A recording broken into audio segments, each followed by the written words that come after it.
गद्दा चाहिए, गोला चाहिए। तो हमने बोले ठीक है। जैसा हो जेपी यादव जैसा हो।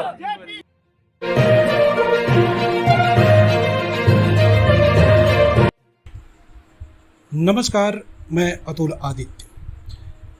चुनाव जीतना और जीतकर खुद में ही गुमान पाल लेना जनप्रतिनिधियों का कार्य नहीं होता है। जनप्रतिनिधि वो होते हैं जो अपने जन अर्थात जनता के सुख और दुख के भागीदार बनते हैं। ऐसा ही कुछ कार्य अब खुलकर करने लगे हैं रामनगर करारी कछार के मुखिया जयप्रकाश। लगातार अब लोगों के बीच में जा रहे हैं और लोगों के सुख दुख सुन रहे हैं। खास करके युवाओं के प्रति उनका रुझान कुछ ज़्यादा ही देखने को मिल रहा है। अभी नई नई भर्तियां आई है होमगार्ड और बिहार पुलिस के, जिसके लिए युवाएं रात दिन एक करके मेहनत कर रहे हैं। और जयप्रकाश नारायण से कुछ सुविधाओं की मांग उन्होंने रखा था, जैसे जंपिंग मैट जो गद्दा होता है जिस पे वो आजकल टाइगर जंप का चलन चला है, तो उसके लिए बहुत ही महत्वपूर्ण होता है यह गद्दा। बिना उसके वो टाइगर जंप की जो हाई जंप होती है वो नहीं कर पाएगा बच्चे। तो जब इनके साथ सामने मांग रखा गया, इन्होंने सहर्ष स्वीकार किया उस मांग को और तुरंत तत्काल ही बच्चों के लिए उपलब्ध करवाया। और यह जंपिंग मैट जो है आज केदारचक में लगाया गया है, जहाँ पे इससे लगभग 300 से 400 बच्चे जो है लाभान्वित होंगे। और दूसरा इन्होंने कहा है कि कल के बाद ही गंज पर गांव में भी बहुत सारे बच्चों का मांग है, तो उसको भी ध्यान में रखते हुए इन्होंने कहा है कि कल के बाद परसों उसका भी वहां पे उद्घाटन कर दिया जाएगा।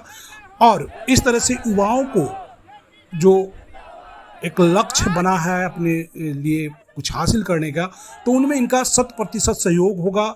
और अगर बच्चे कुछ बनते हैं, कुछ हासिल करते हैं, तो जयप्रकाश मुखिया का इसमें 100% योगदान माना जाएगा, क्योंकि जो ज़रूरत की चीज़ें हैं वो मुहैया करा रहे हैं। और अब अपने क्षेत्र के जनता को, अपने क्षेत्र के युवाओं को चाहते हैं कि एक अच्छा इनका भविष्य हो, तो इसके लिए इन्होंने बहुत ही सराहनीय प्रयास किया है। और जल्द ही लाइब्रेरी के भी घोषणा की बात इन्होंने कहा है कि मैं लाइब्रेरी भी बहुत जल्द उपलब्ध कराऊंगा, जहां कि बच्चे आजकल लाइब्रेरी के नाम पे कई जगह पे केवल सीट दिया जाता है और बच्चों से मोटी रकम ऐंठा जाता है। तो उसके लिए भी इन्होंने कहा कि सरकार का ऐसा प्रावधान है कि हर पंचायत में लाइब्रेरी होनी चाहिए। तो मैं एक सार्वजनिक स्थल देखकर लाइब्रेरी को बहुत ही जल्द पूरा करूंगा और बच्चों को कहीं इधर उधर भटकने की जरूरत नहीं पड़ेगा। सुनिए जयप्रकाश जी ने भी इस संबंध में क्या कहा है। क्या बात है? ऐसा कोई बात नहीं है। जितना भाइयों और बहनों के द्वारा हमारे घर पर आए थे तो बुलाए कि ऐसा गद्दा चाहिए, गोला चाहिए। तो हमने बोले ठीक है, व्यवस्था कर दिया गया है। उसी विषय में हम लोग व्यवस्था करने के बाद बुलाया कि आपको आना होगा। हम लोग वहाँ सुबह जाकर उद्घाटन कर दिया गया।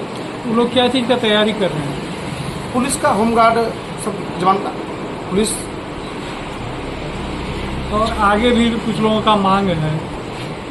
आगे भी जो मांग है, अभी हमारे गांव में गंज पर भी मांग है, तो परसों लोग का व्यवस्था कर दिया जाएगा।